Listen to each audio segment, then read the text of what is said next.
Slováci sa ma na Facebookoch ako každý rok snažia opravovať, že ako sa vlastne po nemecky želá šťastný nový rok. Tak si to poďme raz a navždy vysvetliť. Ak chceš znieť, že naozaj vieš dobre po nemecky a chceš si u Rakúšanov šplhnúť, tak môžeš povedať, že Guten Rutsch. To je kvázi od ručen, čo znamená, že šmíkať sa, a Guten Rutsch je kvázi taký, že dobrý šmík, teda do toho nového roka. Háčik je ale v tom, že to nemôžeš hovoriť stále, ty to musíš povedať len pred polnocou 31.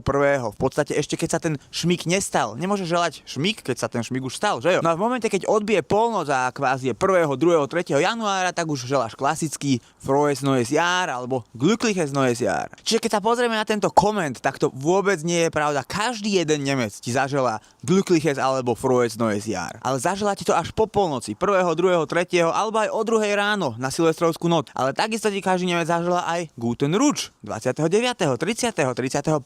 Takže dúfam, že už to dáva zmysel, a keď ma na budúce chceš poučovať, tak prosím si to aspoň vygoogli.